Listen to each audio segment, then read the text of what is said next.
Assalamualaikum warahmatullahi wabarakatuh. Yang kami hormati Ibu Selma Putri Safila sebagai dosen pemangku mata kuliah akuntansi keuangan menengah 1. Di sini kami dari kelompok 1 akan mempresentasikan hasil RMK kami pada chapter 13, yaitu Current Liabilities, Provision, and Contingencies. Baiklah, sebelum masuk ke materi, izinkan saya untuk memperkenalkan nama kelompok beserta NPM akhirnya. Yang pertama di sini ada Afrilita Fitri Aulia dengan NPM akhir 158. Yang kedua ada saya Amelia Aninjas dengan NPM akhir 224. Selanjutnya ada Dwi Safira Maulidia dengan NPM akhir 226. Selanjutnya ada Nadifa Aisar L 247. Selanjutnya ada Ali Yuni Fitri Dwi Rahayu dengan NPM akhir 257. Selanjutnya ada Muhammad Taufik dengan NPM akhir 282. Yang terakhir ada Revianto Hanania dengan NPM akhir 285. Baik, yang pertama ada Current Liability. Jadi, berdasarkan konseptual framework dari IASB, liabilitas adalah kewajiban kini dari suatu entitas untuk mentransfer sumber daya ekonomi sebagai akibat dari peristiwa masa lalu. Nah, suatu kewajiban harus memenuhi 3 karakteristik utama untuk dapat disebut sebagai liabilitas. Yang pertama ada merupakan kewajiban kini atau present obligation. Yang kedua adalah memerlukan transfer sumber daya ekonomi. Yang ketiga muncul atau timbul dari peristiwa masa lalu. Nah, sebuah kewajiban diklasifikasikan sebagai liabilitas jangka pendek jika memenuhi salah satu dari 2 kondisi berikut. Yang pertama ada diharapkan akan diselesaikan atau dilunasi dalam siklus operasi normal perusahaan. Dan yang kedua diharapkan akan diselesaikan dalam jangka waktu 12 bulan setelah tanggal pelaporan. Selanjutnya ada akun payable atau utang usaha. Nah, utang usaha adalah saldo kewajiban kepada pihak lain atas barang, perlengkapan, atau jasa yang dibeli secara kredit. Utang ini muncul karena adanya jeda waktu antara saat diterimanya jasa atau berpindahnya hak kepemilikan aset dengan waktu pembayaran aktualnya. Nah, syarat penjualan itu biasanya seperti 2/10, net 30, atau 1/10. Jadi biasanya itu menetapkan periode kredit ini yang umumnya berkisar antara 30 hingga 60 hari. Kemudian, sebagian besar perusahaan mencatat liabilitas pembelian barang pada saat barang diterima. Selanjutnya ada notes payable. Nah, notes payable adalah janji tertulis untuk membayar sejumlah uang tertentu pada tanggal yang telah ditentukan di masa depan. Nah, kewajiban ini dapat timbul dari transaksi pembelian, pendanaan atau pinjaman, atau transaksi lainnya. Nah, berdasarkan jangka waktu jatuh temponya, wesel bayar itu diklasifikasikan menjadi jangka pendek atau jangka panjang. Nah, berdasarkan bunganya, wesel bayar dibagi menjadi 2 jenis, ada interest bearing note dan zero interest bearing note. Baik, selanjutnya adalah jenis-jenis note payable. Yang pertama ada interest bearing note. Wesel ini secara eksplisit menyantumkan tingkat suku bunga pada lembar weselnya. Contoh kasus, pada 1 Maret tahun 2022, Landscapeco meminjam 100.000 dari Castle Bank dengan menandatangani wesel 4 bulan berbobot 6%. Nah, 1 Maret 2022, penerbitan wesel, pencatatan kas yang diterima. Kas di debit sebesar 100.000, pada notes payable di kredit sebesar 100.000. Pada 30 Juni 2022, jurnal penyesuaian setengah tahun mengakui beban bunga yang berjalan selama 4 Maret sampai Juni dengan cara 100.000 dikali 6% dikali 4/12, yaitu menghasilkan 2.000. Pencatatannya yaitu interest expense di debit sebesar 2.000 pada interest payable di kredit sebesar 2.000. Selanjutnya pada 1 Juli 2022 saat jatuh tempo, pencatatannya yaitu notes payable di debit sebesar 100.000, interest payable di debit sebesar 2.000, dan cash di kredit sebesar 102.000. Nah, selanjutnya adalah zero interest bearing note. Wesel ini tidak mencantumkan suku bunga secara eksplisit pada lembarnya, namun bunga tetap dikenakan. Nah, contoh kasusnya itu Landscapeco menerbitkan wesel tanpa bunga berjangka waktu 4 bulan ke Castle Bank dengan nilai jatuh tempo 102.000. Nilai sekarang operation value dari wesel tersebut adalah 100.000. Nah, pada tanggal 1 Maret 2022, penerbitan wesel dicatat sebesar nilai sekarang kas yang diterima, yaitu kas di debit sebesar 100.000 dan notes payable di kredit sebesar 100.000. Pada tanggal 30 Juni 2022, jurnal penyesuaian setengah tahun mengakui beban bunga sebesar 2.000 langsung menambah nilai di akun wesel bayarnya, yaitu di interest expense di debit sebesar 2.000 dan notes payable di kredit sebesar 2.000. Pada tanggal 1 Juli 2022 saat jatuh tempo, pencatatannya adalah notes payable di debit sebesar 102.000 dan cash di kredit sebesar 102.000. Selanjutnya ada current maturity of long-term debit. Current maturity of long-term debt adalah bagian dari utang jangka panjang perusahaan, seperti utang obligasi atau utang usul jangka panjang yang wajib dilunasi dalam jangka waktu 1 tahun atau 1 siklus operasi berikutnya. Nah, jika utang jangka panjang dibayar secara cicilan tahunan, misalnya serial bonds, maka sebagian cicilan saat jatuh tempo dalam waktu 12 bulan ke depan dilaporkan sebagai liabilitas jangka pendek, sedangkan sisanya tetap dilaporkan sebagai liabilitas jangka panjang. Perusahaan tidak memasukkan utang jangka panjang yang hampir jatuh tempo ke dalam kelompok liabilitas jangka pendek jika utang tersebut akan yang pertama didanai kembali atau dilunasi menggunakan dana dari penerbitan utang jangka panjang baru, yang kedua dikonversi menjadi saham biasa. Nah, selanjutnya ada short-term obligation expect to be refinanced. Jadi, kewajiban jangka pendek yang diperkirakan akan didanai kembali adalah utang-utang yang dijadwalkan jatuh tempo dalam waktu 1 tahun, namun perusahaan itu berencana untuk mendanainya kembali atau refinance menjadi utang jangka panjang. Karena utang ini akan diperpanjang untuk diganti dengan utang jangka panjang baru, pelunasannya tidak akan menguras modal kerja atau working capital perusahaan pada tahun berikutnya. Baik, pada slide ini saya akan menjelaskan mengenai dividends payable dan customer advance and deposits yang termasuk dalam current liabilities atau kewajiban jangka pendek. Nah, pertama, dividends payable sendiri adalah utang perusahaan kepada pemegang saham akibat deklarasi dividen oleh dewan direksi. Nah, kewajiban ini muncul setelah perusahaan secara resmi mengumumkan pembagian dividen kepada para pemegang saham. Nah, dividen payable ini dicatat sebagai current liabilities karena biasanya pembayaran dividen dilakukan dalam waktu kurang dari 1 tahun. Nah, sebelum diumumkan secara resmi, dividen belum dianggap sebagai kewajiban perusahaan. Nah, karakteristik dari dividen payable sendiri adalah yang pertama, menimbulkan kewajiban pembayaran kas dan juga dicatat saat declaration date atau tanggal pengumuman dividen. Nah, jurnal yang digunakan adalah pada debit ada retained earning dan pada kredit ada dividends payable. Baik, selanjutnya ada customer advance dan juga deposit. Nah, pada akun ini merupakan uang muka atau deposit yang diterima perusahaan dari pelanggan sebelum barang atau jasa akan diberikan. Nah, dikarenakan perusahaan masih memiliki kewajiban untuk memenuhi pesanan atau memberikan layanan kepada pelanggan, maka uang muka tersebut dicatat sebagai liabilities. Contohnya seperti deposit hotel, uang muka tiket, deposit internet atau utilitas, dan juga pembayaran di muka lainnya. Nah, setelah barang atau jasa diberikan, barulah kewajiban tersebut akan berkurang. Nah, selanjutnya pada slide ini saya akan menjelaskan tentang unearned revenue. Nah, jadi unearned revenue sendiri adalah pendapatan yang diterima perusahaan sebelum perusahaan memberikan barang atau jasa kepada para pelanggan. Karena perusahaan masih memiliki kewajiban pada pelanggan, maka akun ini dicatat sebagai liabilities atau kewajiban. Nah, pendapatan ini belum boleh langsung diakui sebagai revenue karena perusahaan belum menyelesaikan kewajibannya. Nah, dalam proses pencatatannya, saat perusahaan menerima pembayaran di muka, maka jurnal yang akan dibuat adalah debit cash dan juga credit unearned revenue. Lalu selanjutnya, setelah barang atau jasa berhasil diberikan kepada para pelanggan, perusahaan akan mengurangi akun unearned revenue dan mengakuinya sebagai pendapatan dengan jurnal debit unearned revenue dan credit revenue.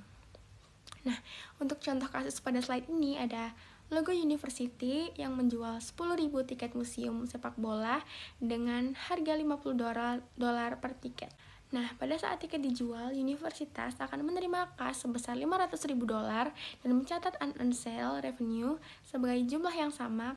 Nah, setelah pertandingan berlangsung, kewajiban perusahaan berkurang sehingga unearned revenue dikurangi dan diakui menjadi sales revenue. Nah, contoh ini menunjukkan bahwa perusahaan hanya boleh mengakui pendapatan setelah kewajiban atau jasa benar-benar diberikan kepada pelanggan. Baik, selanjutnya saya akan menjelaskan mengenai sales tax payable. Nah, jadi sales tax payable adalah pajak penjualan yang dipungut perusahaan dari pelanggan saat terjadinya transaksi penjualan dan nantinya harus disetorkan kepada para pemerintah. Nah, pajak ini bukan merupakan pendapatan perusahaan, melainkan kewajiban sementara sehingga dicatat sebagai current liabilities. Nah, untuk karakteristik sales tax yaitu dibebankan kepada konsumen akhir, lalu dipungut perusahaan saat penjualan terjadi, dan perusahaan hanya bertindak sebagai perantara pemungut pajak sebelum pajak tersebut akan disetorkan kepada pemerintah. Nah, pada contoh kasus di slide ini, yakni Halo Supermarket menjual roti kepada pelanggan sebesar 2.400 euro dengan tarif pajak penjualan sebesar 10%. Nah, dari transaksi tersebut, pajak penjualan yang dipungut adalah sebesar 240 euro, sehingga total kas yang diterima perusahaan menjadi 2.640 euro. Nah, maka jurnal yang akan dibuat adalah pada debit, yakni cash sebesar 2.640 euro, lalu pada credit sales revenue sebesar 2.400 euro, dan credit sales tax payable sebesar 240 euro. Nah, pada akun sales tax payable ini menunjukkan kewajiban perusahaan kepada pemerintah atas pajak yang telah dipungut dari para pelanggannya. Setelah pajak tersebut dibayarkan kepada pemerintah, maka akun sales tax payable akan berkurang. Baik, selanjutnya saya akan menjelaskan tentang value added tax atau VAT yang dikenal juga sebagai pajak pertambahan nilai. Nah, VAT adalah pajak yang dikenakan pada setiap tahap produksi dan distribusi barang maupun jasa. Berbeda dengan sales tax yang hanya dikenai sekali pada konsumen akhir, VAT dipungut pada setiap tahap proses produksi dan juga penjualan. Nah, namun dalam sistem VAT, perusahaan dapat memperoleh VAT kredit atau kredit pajak dari VAT yang sebelumnya telah dibayar pada tahap sebelumnya. Karakter VAT sendiri yaitu dipungut di setiap tahap produksi dan distribusi. Perusahaan dapat memperoleh kredit pajak dicatat sebagai kewajiban sebelum disetor, dan pada akhirnya beban pajak akan ditanggung oleh konsumen akhir. Nah, pada contoh alur VAT di slide ini, yakni Hill Farms membayar VAT sebesar 100 euro saat menjual gandum. Kemudian Sunshine Baking membayar VAT sebesar 200 euro saat menjual roti, dan Halo Supermarket membayar VAT sebesar 240 euro saat menjual produk kepada konsumennya. Nah, meskipun begitu, setiap perusahaan tidak membayar seluruh jumlah VAT tersebut kepada pemerintah, karena mereka memperoleh kredit pajak dari VAT yang sebelumnya telah dibayar. Sebagai contoh, Halo Supermarket hanya menyetor selisih pajaknya karena sudah mendapatkan kredit VAT dari transaksi sebelumnya. Nah, kesimpulannya, VAT menggunakan sistem kredit mekanisme di mana para perusahaan hanya memungut dan menyetorkan pajak, sedangkan pihak yang benar-benar menanggung beban akhir adalah konsumennya. Income tax payable. Income tax payable merupakan kewajiban perusahaan untuk membayar pajak penghasilan kepada pemerintah berdasarkan laba yang diperoleh perusahaan dicatat sebagai current liability. Cara perusahaan menghitung pajak yang pertama yaitu membuat laporan pajak, yang kedua menghitung laba kena pajak, dan yang ketiga adalah menentukan jumlah pajak yang harus dibayar. Ini dicatat sebagai income tax payable. Perusahaan perseorangan atau partnership di banyak negara, usaha perseorangan atau persekutuan tidak dikenai pajak secara langsung. Yang membayar pajak adalah pemilik usaha atau anggota partnership secara pribadi. Sebagian besar perusahaan membayar pajak secara bertahap selama tahun berjalan berdasarkan estimasi total pajak tahunan. Jika perkiraan laba berubah, jumlah pembayarannya juga berubah. Jika ada kekurangan pajak tahun lalu, perusahaan menambah akun income tax payable di kredit dan mencatat beban ke generasi periode berjalan. Perbedaan laba pajak dan juga laba akuntansi. Kadang-kadang laba menurut aturan pajak berbeda dengan laba menurut standar akuntansi atau IFRS. Akibatnya, pajak yang harus dibayar ke pemerintah ini bisa berbeda dengan income tax expense di laporan keuangan. Perbedaan ini terjadi karena yang pertama, metode penyusutan berbeda, yang kedua, aturan pengakuan pendapatan berbeda, serta yang ketiga adalah biaya tertentu tidak diakui oleh pajak. Selanjutnya ada employer-related liabilities, merupakan kewajiban perusahaan berhubungan dengan kompensasi atau hak karyawan, contohnya yaitu potongan gaji yang belum disetor, hak cuti karyawan, dan juga bonus. Yang pertama yaitu payroll deduction, merupakan potongan dari gaji karyawan yang dilakukan perusahaan. Perusahaan memotong sebagian gaji, lalu menyetorkannya kepada pihak lain. Ada pajak, premi asuransi, tabungan karyawan, dan juga iuran serikat pekerja. Social Security Tax, pemerintah memberikan bantuan sosial kepada masyarakat seperti dana pensiun, tunjangan pengangguran, disabilitas, dan juga layanan kesehatan. Program ini dibiayai dari pajak yang dibayar karyawan dan perusahaan yang disebut sebagai Social Welfare Tax. Income Tax Withholding, pemotongan pajak penghasilan dari gaji karyawan. Perusahaan bertugas menghitung, memotong, dan juga menyetor pajak penghasilan karyawan ke pemerintah. Lalu ada payroll deduction example, asumsi pengajian mingguan adalah 10.000, pajak jaminan adalah 8%, pemotongan pajak penghasilan adalah 1.320, serta iuran serikat pekerja adalah 88. Perusahaan mencatat gaji dan juga upah yang dibayarkan, serta potongan gaji karyawan adalah salaries and works expense sebesar 10.000 di debit, pada withholding tax payable sebesar 1.320, social security tax payable 800, union dues payable sebesar 88, dan cash sebesar 7.792. Pajak penghasilan adalah payroll tax expense sebesar 800 di debit dan juga social security tax payable sebesar 800 di kredit. Lalu yang kedua ada compensated absence, ketidakhadiran karyawan yang tetap dibayar perusahaan seperti cuti liburan, sakit, dan juga melahirkan. Jenis hak dalam compensated absence yaitu yang pertama ada vested right, hak dimiliki karyawan meskipun karyawan keluar dari perusahaan.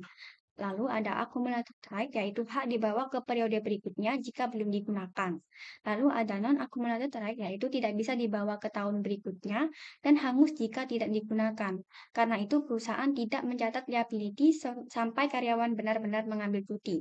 Lalu ada sick pay, jika bersifat vested ini mencatat di akrual, jika tidak perusahaan boleh memilih mencatat akrual atau tidak. Karena ada dua sistem, yang pertama yaitu karyawan hanya dibayar jika benar-benar sakit, pembayaran tergantung kejadian di masa depan. Lalu yang kedua, karyawan boleh memakai sisa sick leave ini walaupun tidak sakit. Perusahaan pasti akan membayar. Untuk sistem kedua ini, perusahaan wajib mencatat sebagai liability. Perusahaan mengakui beban dan juga liability saat hak tersebut diperoleh karyawan, bukan saat dibayar. Contohnya yaitu Amutron NV mulai beroperasi tahun 2022. Ada 10 karyawan, gajinya pada 2022 adalah 480 per minggu, terdapat 20 minggu cuti yang belum dipakai. Pembayaran cuti yang terakumulasi pada 31 Desember 2022 adalah sales and works expense sebesar 9.600 di debit, pada salaries and works payable sebesar 9.600 di kredit.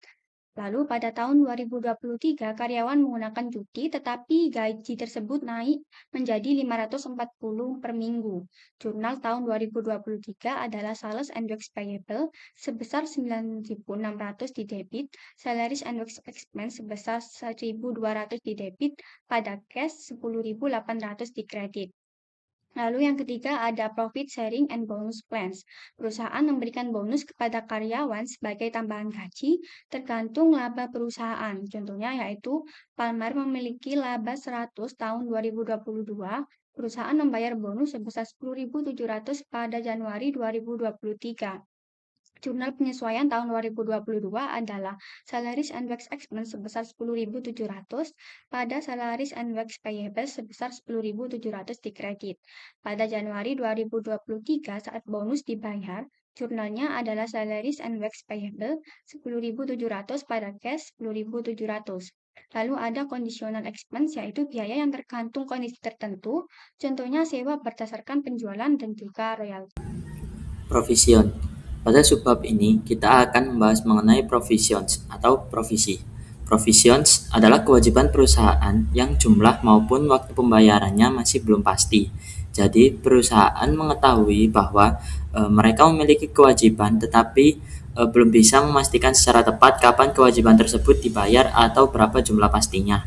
Contoh provisions yang sering terjadi dalam perusahaan yaitu biaya garansi produk, gugatan hukum, biaya pembersihan lingkungan, hingga restrukturisasi perusahaan. Perbedaan utama provisions dengan utang biasa seperti account payable adalah tingkat ketidakpastiannya. Jika utang biasa memiliki jumlah dan tanggal pembayaran yang jelas, maka provisions masih berupa estimasi atau berdasarkan kemungkinan yang akan terjadi di masa depan. Recognition of provision. Pada bagian recognition of provision, perusahaan tidak boleh langsung mencatat semua kemungkinan kerugian sebagai provisi. Menurut IFRS, provisi hanya dapat diakui apabila memenuhi 3 syarat utama. Yang pertama yaitu perusahaan memiliki kewajiban saat ini akibat kejadian masa lalu. Artinya, sudah ada peristiwa yang menyebabkan perusahaan bertanggung jawab atau suatu kewajiban. Yang kedua yaitu kemungkinan besar perusahaan harus mengeluarkan sumber daya ekonomi seperti kas atau aset lainnya untuk menyelesaikan kewajiban tersebut.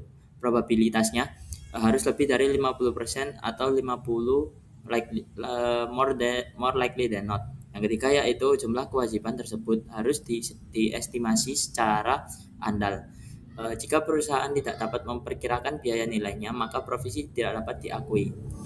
Contohnya seperti garansi produk. Ketika perusahaan menjual produk dengan garansi, perusahaan memiliki kewajiban untuk memperbaiki produk jika terjadi kerusakan, karena kemungkinan klaim garansi cukup besar dan nilainya dapat diperkirakan dari pengalaman sebelumnya, maka perusahaan harus mencatat provision warranty. Seperti contoh di sini yaitu pada Christian Dior atau FRA. Nah, memiliki kebijakan bahwa akan mengembalikan uang pembelian kepada pelanggan yang tidak puas, meskipun tidak memiliki kewajiban hukum untuk melakukannya, tetapi kebijakan pengembalian uang ini umumnya sudah diketahui. Nah, di sini pertanyaannya yaitu haruskah Christian Dior mencatat provisi untuk pengembalian dana ini? Penjualan ini menimbulkan kewajiban konstruktif karena perilaku perusahaan yang menciptakan harapan yang sah dari pelanggannya bahwa perusahaan akan mengembalikan uang pembelian. Nah, yang kedua yaitu pengembalian dana mengakibatkan harus keluar sumber daya dalam penyelesaian dan adanya kemungkinan bahwa sebagian barang akan dikembalikan untuk pengembalian dana. Sebuah provisi diakui untuk estimasi terbaik dari biaya pengembalian dana. Nah, yang ketiga yaitu ada lawsuit. Misalkan di sini dimisalkan bahwa seorang karyawan mengajukan gugatan senilai 1 juta euro pada tanggal 30 November tahun 2022 terhadap WM Morrison Supermarket atas kerugian yang diderita ketika karyawan tersebut terpeleset dan mengalami cedera serius. Nah, pengacara Morrison yakin bahwa Morrison tidak akan kalah dalam gugatan tersebut, sehingga probability pembayaran di masa mendatang kurang dari 50%. Nah, pertanyaannya yaitu, haruskah Morrison mengakui provisi untuk klaim hukum pada tanggal 31 Desember 2022? Nah, di sini yaitu solusinya bahwa meskipun sudah terjadi peristiwa yang menimbulkan kewajiban di masa lalu atau cedera yang menyebabkan pengajuan gugatan.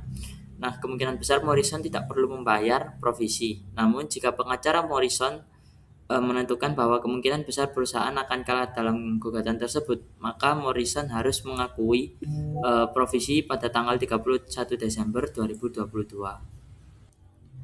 Selanjutnya ada measurement of provision atau pengukuran provisi. Setelah provisi diakui, perusahaan harus menentukan berapa besar jumlah provisi yang akan dicatat dalam laporan keuangan.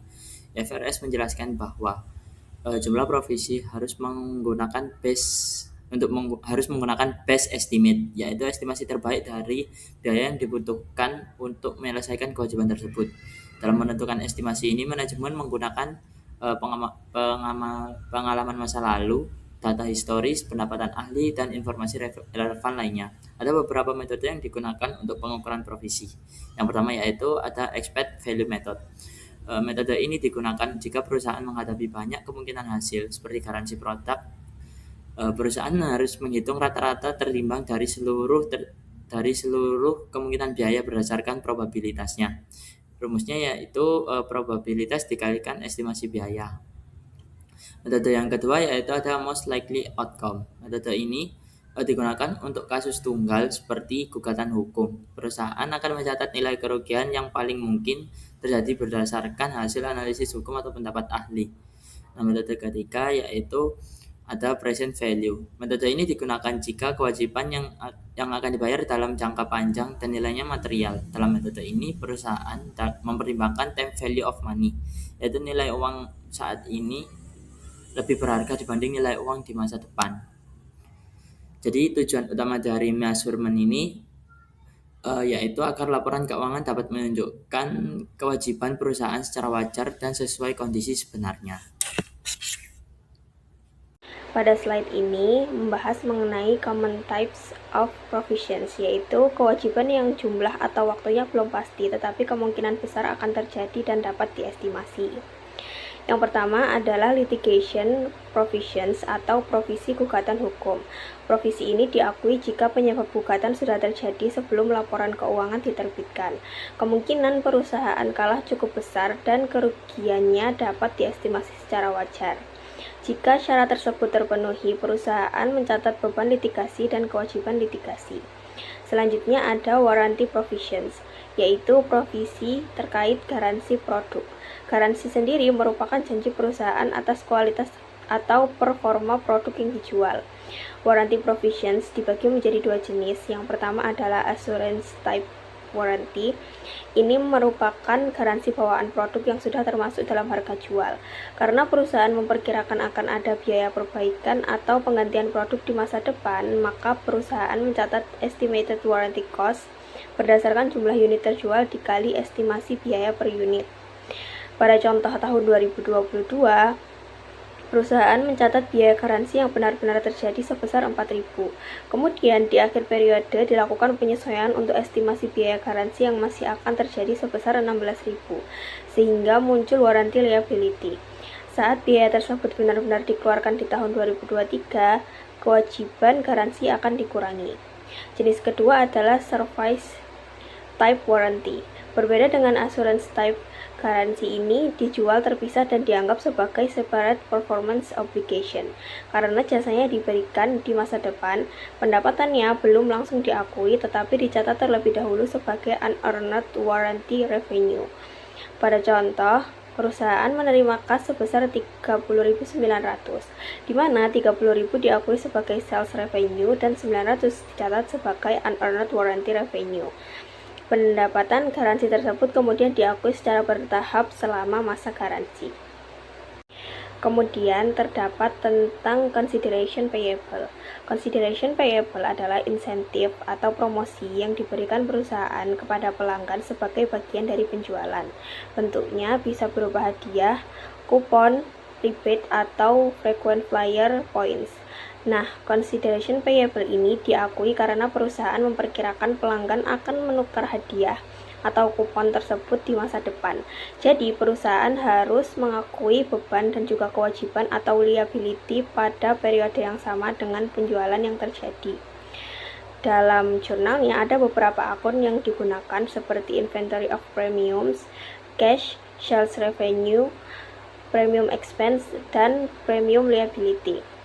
Akun-akun ini digunakan tergantung transaksinya, misalnya saat membeli hadiah, mencatat penjualan, atau saat pelanggan menukarkan hadiah. Untuk contoh kasusnya, pada Fluffy Cake Mix menjual 300.000 box dengan harga 3 pound per box. Pelanggan bisa menukar 10 box tops ditambah 1 pound untuk mendapatkan mixing bowl. Dari data tersebut diperoleh revenue sebesar 900.000 pound, premium expense sebesar 18.000 pounds, dan premium liability sebesar 12.000 pound. Contoh consideration payable dalam kehidupan nyata adalah program frequent flyer pada maskapai penerbangan. Pelanggan mengumpulkan poin dari pembelian tiket, lalu poin tersebut bisa ditukar menjadi layanan di masa depan. Selanjutnya, environmental provisions. Environmental provisions merupakan estimasi biaya yang harus dikeluarkan perusahaan di masa depan untuk menangani dampak lingkungan seperti penutupan fasilitas nuklir, restorasi properti minyak dan gas, reklamasi tambang, serta penutupan landfill. Kewajiban ini muncul karena adanya tanggung jawab hukum dan dapat terjadi sejak awal penggunaan aset ataupun berkembang seiring waktu. Dalam pengukurannya, perusahaan menggunakan estimasi terbaik biaya masa depan melalui market prices dan present value techniques. Kemudian pada tahap recognition and allocation, biaya lingkungan dikapitalisasi ke aset terkait, lalu aset tersebut disusutkan selama umur manfaatnya. Selain itu, liabilitas lingkungan juga akan bertambah melalui beban bunga. Contohnya pada Wildcat Oil Company, perusahaan memperkirakan biaya pembongkaran sebesar $1 juta dengan present value sekitar $620.000 menggunakan tingkat diskonto 10%. Dari nilai tersebut timbul beban penyusutan tahunan dan juga beban bunga. Kemudian ada onerous contract provisions. Onerous contract adalah kontrak yang biaya pemenuhannya lebih besar dibanding manfaat ekonomi yang diperoleh. Contohnya pada Smart Sports, perusahaan sudah pindah ke fasilitas baru tetapi masih harus membayar sewa pabrik lama selama 3 tahun karena kontrak tidak dapat dibatalkan. Perusahaan memperkirakan kerugian sebesar 200.000 euro dan mengakuinya sebagai loss on lease contract dan lease contract liability. Liabilitas kontrak ini diukur berdasarkan biaya terendah antara biaya pemenuhan kontrak atau penalti pembatalan kontrak. Oke, lalu di sini ada restructuring provision. Jadi restrukturisasi ini adalah program yang direncanakan dan dikendalikan oleh para manajemen yang secara material mengubah cakupan bisnis atau cara bisnis tersebut. Misalnya dari penjualan dini bisnis, penutupan lokasi usaha, ataupun eliminasi lapisan manajemen. Lalu ada untuk tantangan akuntansinya itu, akuntansi untuk restrukturisasi sering menjadi perdebatan dikarenakan perusahaan terkadang cenderung memasukkan terlalu banyak biaya ke dalam provisi strukturisasi agar laba operasi periode berjalan terlihat lebih baik dan lebih menguntungkan. Lalu ada syarat pengakuan dari IFRS. Menurut IFRS, provisi restrukturisasi hanya dapat diakui apabila perusahaan memiliki rencana formal yang jelas dan rinci, serta telah menciptakan ekspektasi yang valid bagi pihak yang terdampak, misalnya melalui pengumuman resmi sebelum akhir periode pelaporan. Lalu ada biaya yang boleh diakui dan biaya yang tidak boleh dimasukkan. Yang pertama itu ada biaya pesangon karyawan. Yang dari biaya yang boleh diakui itu ada biaya pesangon karyawan, terus ada penalti penghentian kontrak, dan one rose contract provision. Lalu yang untuk biaya yang tidak boleh diakui itu ada pelatihan atau relokasi staff, lalu ada biaya pemasaran dan administrasi. Oke, lalu selanjutnya ada soft insurance. Jadi di dalam IFRS sendiri, soft insurance tidak dianggap sebagai asuransi, melainkan sebagai bentuk asumsi resiko oleh perusahaan. Oleh karena itu, perusahaan yang memilih untuk menanggung sendiri resikonya tanpa menggunakan asuransi eksternal tidak diperbolehkan mengakui provisi atas kemungkinan kerugian di masa depan yang belum terjadi. Hal ini dikarenakan kerugian tersebut berasal dari peristiwa masa depan, bukan dari transaksi ataupun kejadian di masa lampau. Sehingga perusahaan belum memiliki kewajiban hukum untuk maupun konstruktif kepada pihak lain. Namun apabila telah terjadi kerusakan ataupun cedera akibat aktivitas perusahaan di masa lampau, seperti adanya kecelakaan kendaraan operasional, maka kerugian tersebut harus diakui sebagai kewajiban jika jumlahnya dapat diperkirakan secara andal. Oke, untuk disclosure related to provision. Nah, IFRS mensyaratkan pengungkapan yang sangat ekstensif di dalam catatan atas laporan keuangan ataupun CALK. Perusahaan harus menyajikan rekonsiliasi saldo dari awal hingga akhir periode untuk setiap kelas provisi utama. Nah, contohnya pada laporan keuangan Nokia di tahun 2018 menunjukkan bahwa pengungkapan yang merinci saldo awal, perbedaan kurs, terus ada reklasifikasi, penambahan provisi baru, perubahan estimasi, jumlah yang digunakan ataupun realisasi, hingga saldo akhir untuk pos-pos seperti 1. Restructuring ataupun restrukturisasi, 2. Ada waranti ataupun garansi, terus 3. Ada litigation ataupun litigasi, lalu ada environmental ataupun lingkungan, nah, dan terakhir ada project losses dan divestment related. Nah, terus ada contingent liabilities. Nah, liabilities contingency adalah kewajiban potensial yang belum dikonfirmasi atau kewajiban kini yang tidak diakui dalam laporan keuangan karena yang pertama itu tidak memenuhi syarat probabilitas ataupun kemungkinan keluar dari arus kas kecil, atau jumlah tidak dapat diukur dan ataupun diestimasi dengan andal. Nah, untuk paduan akuntansinya berdasarkan probabilitas yang tertera pada tabel tersebut. Nah, di sini ada di sini ada contoh studi kasusnya yang dari PT Barlow World Limited. Jadi jika suatu kontingensi berada pada tingkat possible ataupun seperti pada yang tertera pada contoh kasus Barlow World Limited ini terkait dari jaminan produk dan investigasi hukum. Jadi perusahaan wajib untuk mengungkapkan estimasi dampak finansial, indikasi ketidakpastian waktu atau jumlah arus kas keluar, dan kemungkinan adanya penggantian ataupun reimbursement. Kontingen aset atau aset kontingensi. Aset kontingensi adalah aset yang mungkin timbul dari peristiwa masa lalu dan keberadaannya akan dikonfirmasi oleh terjadinya atau tidak terjadinya satu atau lebih peristiwa masa depan yang tidak sepenuhnya berada dalam kendali perusahaan. Aset kontingensi meliputi yaitu yang pertama kemungkinan penerimaan uang dari hadiah, donasi, dan bonus. Yang kedua yaitu kemungkinan pengembalian dana dari pemerintah dalam sengketa pajak. Yang ketiga yaitu kasus pengadilan yang masih berlangsung dengan kemungkinan hasil yang menguntungkan. Aset kontingensi tidak diakui dalam laporan posisi keuangan. Jika realisasi aset kontingensi hampir pasti, maka aset tersebut tidak lagi dianggap sebagai aset kontingensi dan diakui sebagai aset. Virtually certain umumnya diartikan memiliki probabilitas setidaknya 90% atau lebih. Aturan umum terkait aset kontingensi dapat disajikan dalam tabel berikut. Yang pertama yaitu hasil dengan hampir pasti, maka kemungkinannya yaitu setidaknya 90% dengan pelakuan akuntansi dilaporkan sebagai aset, tidak lagi bersifat kontingensi.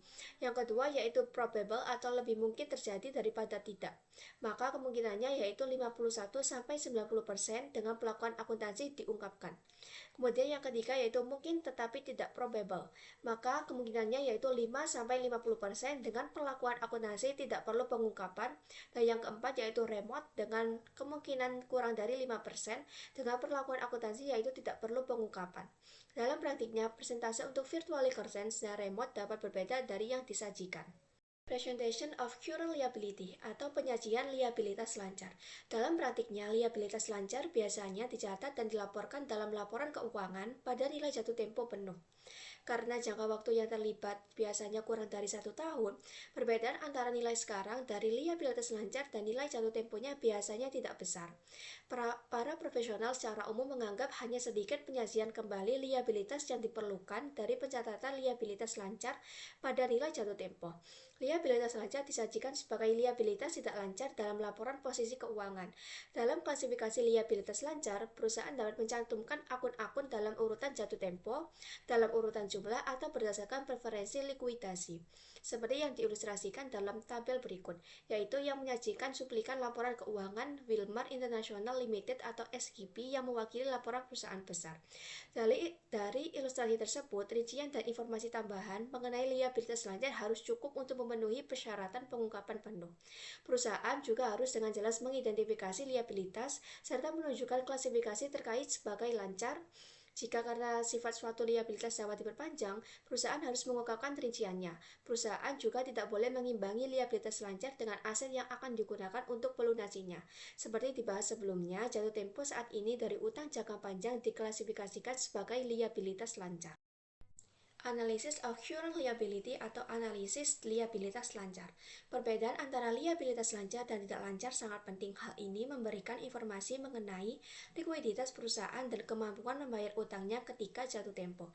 Dengan kata lain, liabilitas yang segera harus dibayar adalah liabilitas lancar. Perusahaan yang likuid lebih mampu menahan penurunan kondisi keuangan secara tiba-tiba, memiliki arus kas yang lebih baik, dan memanfaatkan peluang investasi yang muncul.